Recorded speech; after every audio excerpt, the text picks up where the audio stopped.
How is it possible that without any communication, without any effort on your part, the person you gave so much to, the person you did so much for, and yet, far from appreciating it, used all of it to feel superior? Maybe they kept giving you the cold shoulder. Maybe there came a point where they didn't exactly kick you out of their life, but they practically invited you to leave. It was like, you stay, and the price of staying is your self-respect, your dignity. You stay, and the price of staying is suffering, because deep down, you know this person has other options. And not only are you not their priority, you're not even the option they're most drawn to. Maybe there came a moment when you said, I have to go. And you did it believing that this would just stay in the past, that time would pass. And then suddenly, this person experiences what you thought would never happen to you. They come looking for you. But not only do they come looking for you, they don't seem like the same person anymore.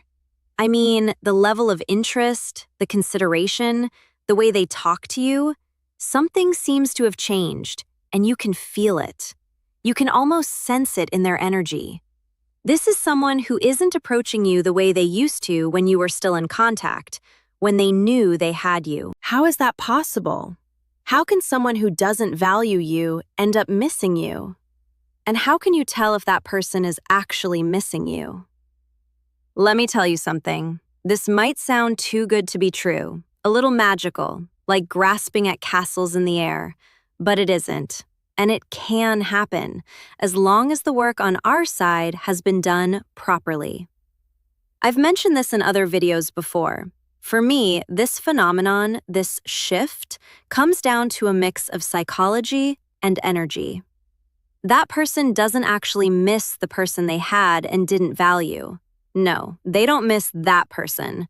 They miss the person you become. And that's exactly why this only happens when a real change takes place within you. A change that ends up reflecting back onto the other person. That's why this doesn't happen when you simply distance yourself from someone and stay sunk in sadness, living in waiting, staying fixated. Time passes, and none of this occurs. The person doesn't miss you. The person doesn't come looking, and you're left watching for these little signs. How can I know if this person might be missing me? And the problem is that people cling too hard to physical clues, social media, for example. And this often doesn't just get in the way of healing and moving on, it also stops you from making the change properly. Reading into these signs is also very risky. Maybe, in a given moment, this person does feel some curiosity, but it could be something as random as being bored at home, scrolling through their phone, and your story happens to pop up. They weren't looking for you. They weren't thinking about anything. Your WhatsApp status or your story just appeared, and you see their name and start building an entire fantasy that they're going to come back, that they're going to look for you, that they're going to miss you. And then the crash is enormous. I really do recommend that when you take a firm step and want real change, you stop hunting for signs in the physical world, unless they're unmistakable signs, meaning this person is reaching out to you with real intent, not some vague, half-hearted, hey, or hi there. Sure, a message shows they were thinking of you, that they reached out, but there has to be something personal in how they address you, not something vague or indirect. And once we've truly started making a real change, we're going to demand that same firmness from them. Why did I say at the beginning that when someone comes looking for you, time has passed? Time in which you may have even given up on them, and it's precisely because you gave up that you began making real internal changes. Detaching from that story, imagining a future without them, starting to bloom again. So you changed, and that's what makes it come back around. It's that person who, from a distance, first feels your absence. Then they have to ask themselves whether they misjudged you, whether they underestimated you. Then they wonder if it's already too late. And finally, they face their own insecurities and fears and decide whether it's worth risking being the one who gets rejected this time. And that's when they reach out. And of course, you notice their approach is different. Because energy is something you can feel, and I can feel it too, when it's no longer that I'll reply because, well, why not energy, or I'm reaching out because I know you're always there energy. No, this message carries a different energy. For the first time, there's a fear that this time, you might be the one who no longer wants anything to do with them. So how can I know if someone is missing me, if I can't rely on the usual signs? Well, to start, in order for someone to miss me, I first have to ask myself where I stand. In other words, if I already feel that I'm not granting access anymore, the moment I become aware that I'm no longer just a message away, that I would no longer fall into old patterns, that I would no longer settle for what I was getting, the moment I realize that something inside me has already begun to detach. That doesn't mean I no longer want to know about this person, but I don't want more of the same. It's the moment I reject what this person was giving me, and that's the key word, reject. Meaning there's no way I would go back to that same dynamic. I would not go back to settling for scraps. I would not go back to accepting inconsistency. I don't want that again. It's not that I feel like I can't, it's that I don't want to. The moment I reject the situation I had with that person, a situation in which I wasn't happy and wouldn't be willing to return to, that's the first premise. Genuine unavailability on my part, not being willing, that's the first requirement for someone to truly miss me, because the other person will sense that in your energy, that unavailability, that refusal, that I won't settle for that anymore. Next, you actually have to start feeling better, for real.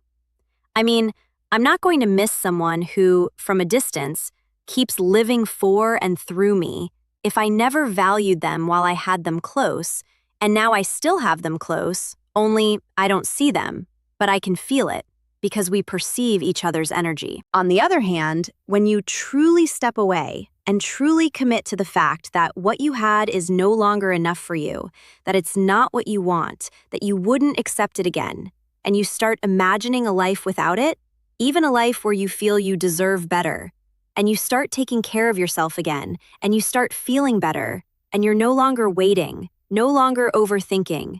You're focused on your own life. That's when people start missing you. If you're not at that point yet, that's okay. Sometimes it takes time, and that's fine. It's a process, and you need patience and gentleness with yourself.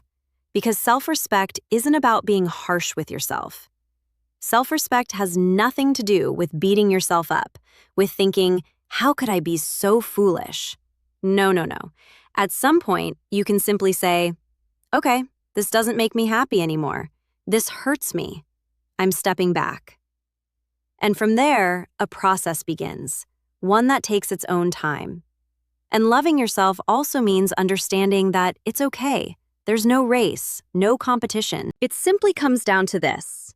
Whenever I have a choice, I try to choose what's right. Do I check this person's stories, or is it better not to? I choose to do the right thing, even if that means crying, even if it means feeling sad. Do I text this person, or not? Maybe instead I text a good friend and say, I'm feeling really low. Do I drink to forget them, or do I go for a walk and exercise instead? You face it one day at a time, taking small actions that, little by little, add up and lead you down the right path. So if you're still in that stage, trying but still caught up in overthinking, don't ask yourself whether this person misses you. Don't even go there. Truly understand, if that's meant to happen, it will happen later. Right now, focus on your own process. So when can I start considering that this person might miss me? When I start becoming that person worth missing? Someone who has changed, who notices the shift within themselves. Someone who would no longer settle for what they were getting. Who wouldn't put themselves in those situations anymore. Who knows how to say no. Who knows their own worth. Who can give up instant gratification instead of thinking, well, This is better than nothing. The moment you begin to change and stop being that person who settles, that person who doesn't love themselves, and you reconnect with your self-respect and become someone who knows what they want, who wouldn't be willing to accept less, you become someone the other person misses. But not because they can't understand why they didn't value you when they had you, and now that you're gone, they suddenly do. No, it's because you are no longer the same person. They're not missing the person who didn't love themselves. They're seeing and feeling, from a distance, the person who does love themselves, who has done the inner work, who has a lot to offer, and who, being aware of that, won't settle for scraps and small gestures anymore. If today you're still not where you aspire to be, then even if this person reaches out, it's not because they miss you the way you want them to.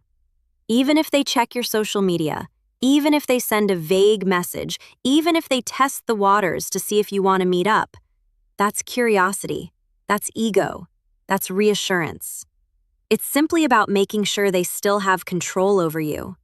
But truly missing someone, missing them on an emotional level, requires rising above ego, above pride. As I said before, it means actually experiencing loss. And that takes time, and it takes reality. It doesn't come from faked changes. It means that you genuinely would no longer accept less than what you deserve. And that's when that person connects with you on an energetic level, senses that something has changed, knows it's not fake, knows it's not a cry for attention. And that's when, if they reach out, you can feel that the way they're doing it is different. Before, even if you think, and yes, you might get emotional, you're going to get hurt if you're not really where you need to be yet. If deep down you know you'd settle for whatever they offered, nothing will come of it. Even if this person sends you a message, even if they say they miss you, it might just be them checking, just making sure you're still there, not a real willingness to change, to actually get emotionally involved. For that person to truly miss you the way you want, you have to make the internal change first. Otherwise, it's just a dynamic that keeps repeating over time, a cycle that perpetuates itself, where sometimes, when you can no longer bear the discomfort, you pull away.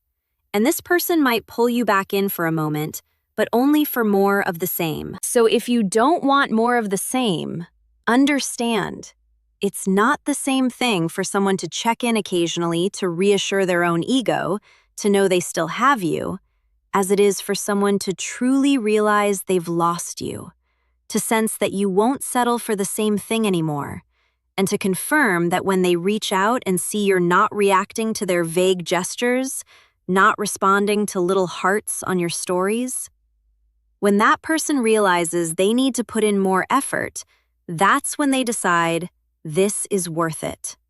That's when we can trust that we're stepping out of that old dynamic and into something more balanced.